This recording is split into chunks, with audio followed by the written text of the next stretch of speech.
නටබුන් අතරින් ඇවිදගෙන එනකොට ඔන්න මට මෙහෙම හිතෙනවා. එල ජාතික අභිමානේ වැඩුවිරුවන්සේ පොරනේ දිනු මව්බිම සව්සිරියෙන් සරසව් පිබිදෙව් සැරසෙව්. ජාති කාණු රාගයෙන් මත් වෙලා හිටපු මම මේ නුග ගහ යට ගල් ගොඩ ළඟට ආවා වාඩි වෙන්න කියලා. වීර විකුම් පෑ පෙර දරුවෝ දෙසරස මුර කෙරුවෝ ඒලය ඇති ඔබ සුරවිරුවෝ නොම වවුනය කරුවෝ. මේ ගල් කෑලි ගොඩ උඩ වාඩි වෙලා වටපිට බලපුහම බැලූ අත පෙනෙන්නේ අපේ මුතුන් මිත්තන් විසින් කරපු නිර්මාණවල නටබුන්. අපේ මේ රට තරම් ලස්සන රටක් මේ ලෝකෙ කොහෙවත් තියෙයි කියලා මම නම් විශ්වාස කරන්නේ නැහැ. ඉරක් පායනා තේශය ලොවක් ලොබ බැඳුණු තේශය මගේ මේ රටයි සුන්දර පල්නු මැනසකි.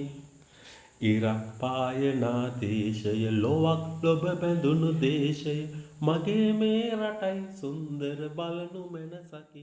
මුළු ලෝකෙම අල්ලගන්න උත්සාහ කරන්නේ මේ පුංචි රට.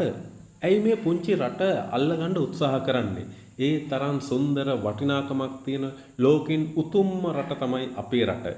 ඒ නිසයි මේ රට අල්ලගන්න ලෝකෙ හැම රටක්ම බලාගෙන ඉන්නේ. මේ විදිහට නටබුන් අතර අතීත කාමයෙන් මත් වෙලා අතරමං වෙලා හිටපු මම වර්තමානයට ඇවිදilla පොඩ්ඩක් බැලුවා මේ නුග ගහයට ගොඩ ගහලා තියෙන මේ කළුගල් කෑලි මොනවද කියලා.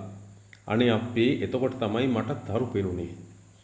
මල් ආසන කොටස්, පේකඩ කොටස්, ගල් කුළුණු වල කෑලි, ගල් කණු වල හිස්, පඩිපෙල් කෑලි, උළු අහු පාදම්, බුදු පිළිම කොටස්, ඇඹරුම් ගල්, කොටින්ම කියනනම් සිරිපතුල් ගල් පවා මේ විදිහට ගොඩ ගහලා දාලා මොන හෙළ ජාතික අභිමානයක්ද.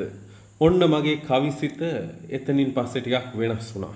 බිම්බ රක්සනග ගැවසුන චන්ද්‍ර සූරයා ඉපැතුන ස්වර්ණ භූමියේ මනරම් මාලිගාවකෝ යුද්ධකට ඇවිත් රුපුසෙන් සත්මුහුදු මතින් ගුවනින් කම්බිවට කළේ මනරම් මාලිගාවද. අනේ අපේ රටේ අතීතයේ බිම්බරක් සෙනග ගැවසුන චන්ද්‍ර සූර්යයා ඉපදුණු මේ ස්වර්ණ භූමියේ තිබුණු මාලිගාවන් වල නටමුන් නේද මේ අද තැන් තැන් වල ගොඩ ගහලා තියෙන්නේ.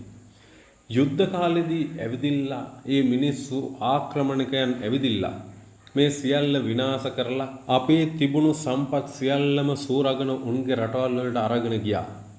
අද මොකක්ද වෙලා තියෙන්නේ? මිනි මල් පිපුන සීතල නිම්න භූමියේ ඇටකටු සතරරියන් කඩ අහිමිව විලාපය නගයි. සතරරියන් කඩ අහිමිව විලාපය නගයි. අනේ මේ විලාප නගන්නේ ගහක් යටට වෙලා. අතීතයේදී පූජාසන බුදු පිළිම කොටස් සිරිපතුල් ගල් අද මේ ගස් යටට වෙලා මේ විදිහට තමුන් උපන් භූමියේ තමුන්ට හිමි තැන අහිමි වෙලා මේ විදිහට ඉන්නවා දකින්නකොට ඇස් වලට කඳුළු උනන්නේ නැත්නම් ඔබ සිංහලයෙක් නෙවෙයි.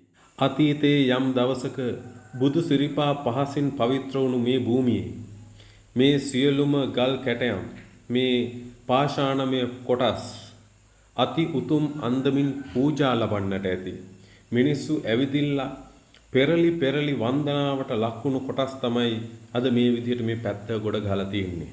පූජාසනයේ ඔබ හිඳුවා ඔබට පිදූ මේ ලෝකයමයි ඔබට එරෙහි වී නැගිටින්නේ. මම ඒක චුට්ටක් වෙනස් කරලා හිත හදාගත්තා. පූජාසනයේ ඔබ හිඳුවා අතීතයේ ඔබට පිදූ මේ මිනිසුන්මයි ඔබට එරෙහි වී අද මෙලෙස කරන්නේ කියලා.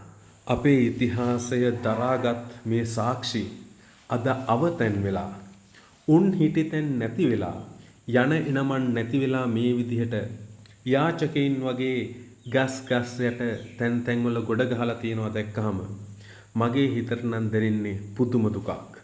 ඒක මට මේ විදිහට වචනෙන් විස්තර කරන්න බැරි තරම් දුකක්. ඇත්තටම සිද්ධ වෙලා තියෙන්නේ මේ ඓතිහාසික සාක්ෂිවලට සුදුසු තැන තෝරා දෙන්න පුරාවිද්‍යාඥයින්ට බැරි වෙලා තියෙන එක. ඔවුන්ගේ නොහැකියාවට මේ අතීත පුරාවස්තු මේ විදිහට ගස් කල් යට තනි වෙලා වැළපෙමින් ඉන්නවා. ඔවුන්ගේ අඳෝනාව මට ඇහෙනවා වගේ. අතීතයේදී බුදුන් වහන්සේගේ සිරිපතුල් වලට වන්දනා කළා නම් ඒ සිරිපතුල් ගල් අද මේ විදිහකට පැත්තකට දාලා තින්නේ ඇයි? සිරිපතුල් ගල අඳුනගන්න බැරි පුරාවිද්‍යාඥයෙක් ඉන්නවද? මේ තියෙන්නේ මල් ආසන. මල් ආසනය අඳුනගන්න බැරි පුරාවිද්‍යාඥයින් ඉන්නවද? අනිත් දේවල් ඕන එක අඩුම තරමේ.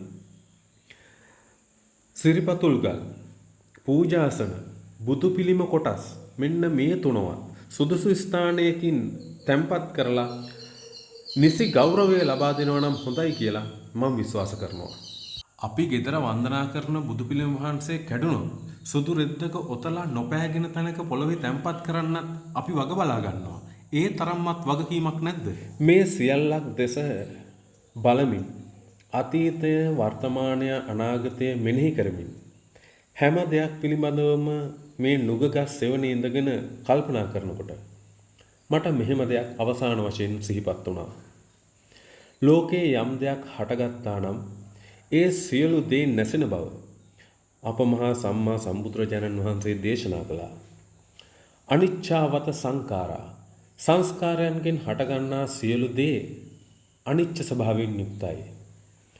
උප්පාද වය ධම්මිනෝ, යම් කිසි දෙයක් උත්පාද වුණොත් ධර්මතාවයට අනුව එය විනාශ වෙනවාමයි. මේ තියෙන සිරිපතුල් ගල්. uppajjitva nirucchanti, ඉපදුනොත් නිරුද්ධ භාවයට පත් වෙනවාමයි. උන්වහන්සේ මේක අපිට දේශනා කළා. එය සැබවින්ම තේරුම් නොගත් නිසා තමයි මේ වාගේ විනාශයන් දැක්කහම අපි ඒ විනාශයත් එක්කලා ගැටෙමින් අපේ සසර දිගු කරගන්නේ. ඒ වගේම මේ අතීත උරුමයන් දෙස බලලා ඒවාට ඇලෙමින් ඒත් අපි කරන්නේ අපේ සසර දික් කරගන්න එක. uppajjitva nirucchanti තේසං වූප සමෝසුකං අනිච්චාවත සංඛාරා උප්පාද වය ධම්මිනෝ uppajjitva nirucchanti තේසං වූප සමෝසුකං. බුද්ධ වචනය සැබවින්ම අවබෝධ කරගත්තා නම් කිසිම දෙයකට ඇලෙන්නේත් නැතුව ගැටෙන්නේත් නැතුව සසර ගමන කෙටි කරගන්නට අපිට පුළුවන් වේවි. හෙළමං සොයා, හෙළයින් විසින් සොයා යා යුතු මග නිවන් මගයි. මා එය සොයා යන අතර ඔබටත් එය පෙන්වන බව පැහැදිලිව මෙයින් කියා සිටිනවා.